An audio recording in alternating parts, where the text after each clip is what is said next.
আজকে আমরা করব 11 নম্বরটা, ঠিক আছে। দেখেন 11 নংয়ে বলছে ইউ এর মান 2 3 4 5 6 7 8। ইউ হচ্ছে সার্বিক সেট, ইউকে বলা হয় সার্বিক সেট। সার্বিক মানে যার উপাদানগুলো প্রত্যেকটার ভিতরে থাকবে। এর মানটা এই যে দেখেন, আমি কিন্তু আবার বলতেছি, এটাতে যারা সেট গঠন পদ্ধতি ভাঙতে পারবেন না তারা সেট পারেন বলে দাবি করবেন না।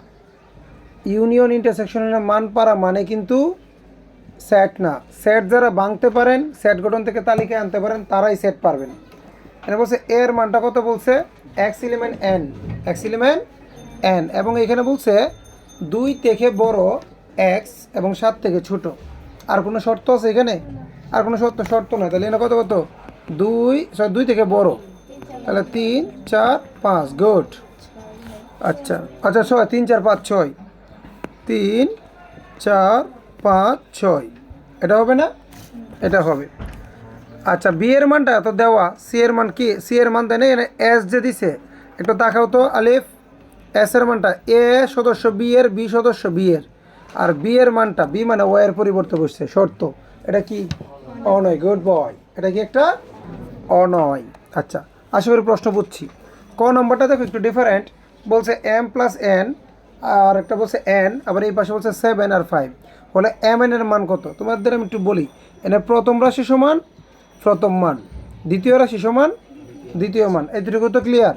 তো আমার মান বের করতে বলছে এম আর এন এর সিঙ্গেল মান বের করতে বলছে। কি মান বের করতে বলছে? সিঙ্গেল মান। তাহলে চলো আমরা লিখবো যে দেওয়া আছে ওই প্রথম রাশি সমান প্রথম রাশি, এটাকে ধরবো সমীকরণ 1, কি ধরবো? এবং দ্বিতীয়টা মানে এন সমান 5, কেন? এই যে একটু দেখায়, আর একটু দেখায় তোমারে ক্লিয়ার করে দিই। এই যে এইটা সমান কত? এই যে 7 ধরবো আমরা লিখবো কত? এম প্লাস এন সমান কত? 7। এবং এই যে এন সমান কোনটা হবে? 5। তাহলে এন সমান হবে 5।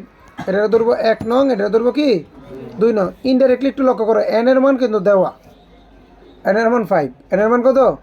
5। তাহলে আমার মান বের করতে হবে আর কার? এম এরটা, কাটা বের করতে হবে। তো এম এরটা কীভাবে বের করবা সেটা দেখাই। এই যে এন এর যে মানটা, এন এর মানটা যদি আমি নিয়ে এই সমীকরণে নিয়ে বসাই, তাহলে এই যে একটু দেখো, আমি লিখবো যে এন এর মানটার কিন্তু 2 নং ধরছি। কি ধরছি? আমি বলবো যে 2 নংয়ের মান, 2 নংয়ের মানটা নিয়ে 1 নংয়ে বসাই। 2 নংয়ের মানটা নিয়ে কোথায়? 1 নংয়ে বসে। তখন ওইখানে কিন্তু এরকম ছিল যে এম প্লাস এন সমান 7। তো আমরা কী বললাম, এই এনটাকে কেটে এন এর মান আছে নাকি নাই? এন এর মান 5 বসিয়ে দিলাম। তাহলে 5 এখানে প্লাসে আছে, ওই পাশে গেলে কী হবে? মাইনাস। 7 থেকে 5 মাইনাস হলে কত? 2। এটুকু ক্লিয়ার। এম এর মান বেরিয়েছে। তাহলে এম এর মান মানে এন এর মানটা নিয়ে ওইখানে বসাই দিছি, যেহেতু এন এর মান ছিল। তাহলে আমরা বলবো কত? যে এম এন সমান 2 5। ক্লিয়ার? ডাউট আছে এখানে? গুড। এরপরে দেখো কত নম্বর এটা? খ নাম্বার। খতে কি বলছে?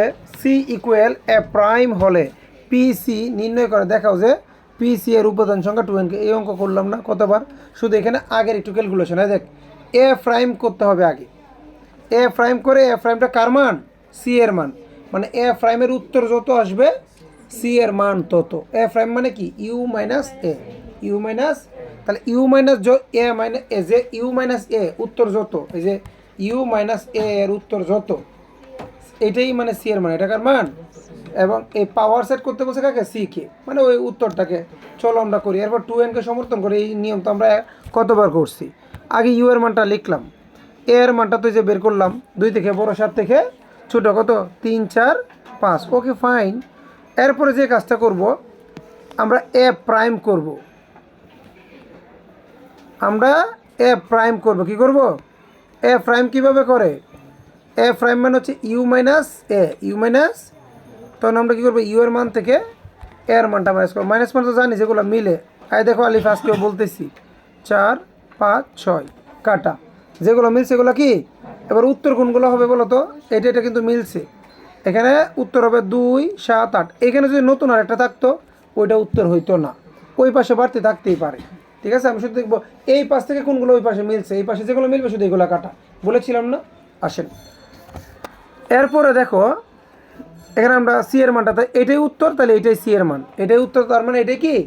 এবার আমাকে পাওয়ার সেট করতে বলছে কিন্তু সি কে, কাকে? এই যে পিসি, মানে পাওয়ার সেট। পাওয়ার সেট কয়টা হবে? এখানে উপাদান কয়টা? 3টা না? 2 এর উপর আগে 3 দিয়ে দেখো উত্তর কত হবে? 8। সাইমন উত্তর কয়টা হবে? 8টা। তার মানে আমি বুঝলাম যে আমার উত্তর হবে এখানে 8টা। গণিত প্রথমে 3টা, আবার 2টা 2টা 2টা, একটা একটা একটা, একটা ফাঁকা সেট। গণিত কয়টা? 1 2 3 4 5 6 7 8। আশা করি তোমরা করতে জানো কিভাবে। প্রথমে 3টা, পরে 2টা করে, পরে একটা করে। ওকে, এরপরে কেউ না জানলে আমরা আক্স করবা। আবার সি সেটের উপাদান সংখ্যা কত? সি সেটের উপাদান ছিল কয়টা? 3টা। তাহলে আমরা বলবো সি সেটের উপাদান ছিল 3টা, যাকে আমরা ধরবো কি এন।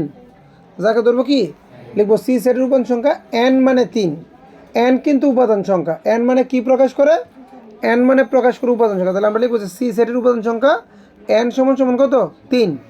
আর পি সি সেটের উপাদান সংখ্যা কত হবে? 8কে ছোটো করলে কত হবে? 2 কিউব। তাহলে কিউব কিউব মানে কত? 3 মানে এন। তাহলে এই 3-এর জায়গায় আমরা এন লিখে দিব। তাহলে 2n হচ্ছে। এটা তো নিয়মটা আমি বলছিলাম, একবার মুখস্থ করে ফেলবা প্রয়োজনে। তাহলে এটা কি? যে পিসি এর উপাদান সংখ্যা 2nকে সমর্থন করে। শেষ। ক্লিয়ার? গ নম্বরটা দেখি চলো। গ নম্বরে বলতেছে কি? এস অনয়টিকে তালিকা পদ্ধতিতে প্রকাশ করে ডোমেন। এস এই তালিকা পদ্ধতিতে করতেই জানি, এটা কিন্তু তোমরা সবাই পারো, নতুন করে বলতে হয় না। তারপরও বলতেছি, একটু তাকাও। কী লিখবো স্যার? বিয়ের মানটা লিখবো। এবং দেখো দুইজনই কিন্তু বিয়ের সদস্য, এই বড় বিয়ের সদস্য কিন্তু দুইজনই।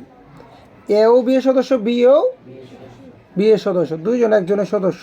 তার মানে বিয়ের মান যেগুলো বের করব, এই যে এখানে বিয়ের মান যেগুলো বের করব, এগুলো বিয়ের ভিতরে থাকতে হবে, না থাকলে কিন্তু উত্তর হবে না। তো আসো, এসে বর্ণিত শর্ত হতে পাই। এই যে শর্তটা, এই লেখা তো আমরা জানি না। আগে লিখবো যে দেওয়া আছে, এটা লিখবো, এটা লিখবো, পরে শর্তটা লিখবো, পরে এটাও তো হয়েছে। এটা অলরেডি আমাদের মুখস্থ যে প্রত্যেক এক্স এলিমেন্ট বা এ এলিমেন্ট বি এর জন্য ওই যে শর্তের মানটা নির্ণয় করি। বক্স বের করবো, তো বক্স বের করলে কত হয় দেখো। 2 যদি এক জায়গায় বসো, 2 আর 2 কত? 4। 4 বসাইলে কত? 4 আর 2 6। 6 বসালে তো 8, কত আসবে? 8। আর যদি 8 বসে কত আসবে? 10। এখন দেখবো এই সেম বি এর যে মানগুলো বেরিয়েছে, এই যে বি এর মান কোনগুলা? এই যে এখানে বি এর যে মানগুলো বেরিয়েছে, এই মানগুলো দেখবো এখানে আছে কিনা। 4 আছে? আছে। 6 আছে? আছে। 8 আছে? আছে। 10 কি আছে? 10 মানে বিয়ের ভিতরে নাই। তাহলে এই পুরা জোড়াটা কার ভিতরে থাকবে না? এসের ভিতরে থাকবে না। এটা গত ক্লাসে আমি বলেছিলাম। ঠিক আছে? তাহলে আমরা এই বলবো যেহেতু 10 বিয়ের ভিতরে নাই, তাহলে 10 বিয়ের সদস্য না। তাহলে পুরা 8 10 এসের সদস্য না। ঠিক আছে? তাহলে এসের সদস্য কোনটা? বাকিগুলা কোনটা? 2 4 4 6 6 8। তাহলে আমরা বলবো সুতরাং এর সমান 2 4 4 6 6 8। ডোমেন হবে কত? সামনের গুলা 1টা 2টা 3টা, সামনের গুলা বলে ডোমেন, পিছের গুলার এক জায়গায় করলে বলে রেঞ্জ। শেষ না স্যার?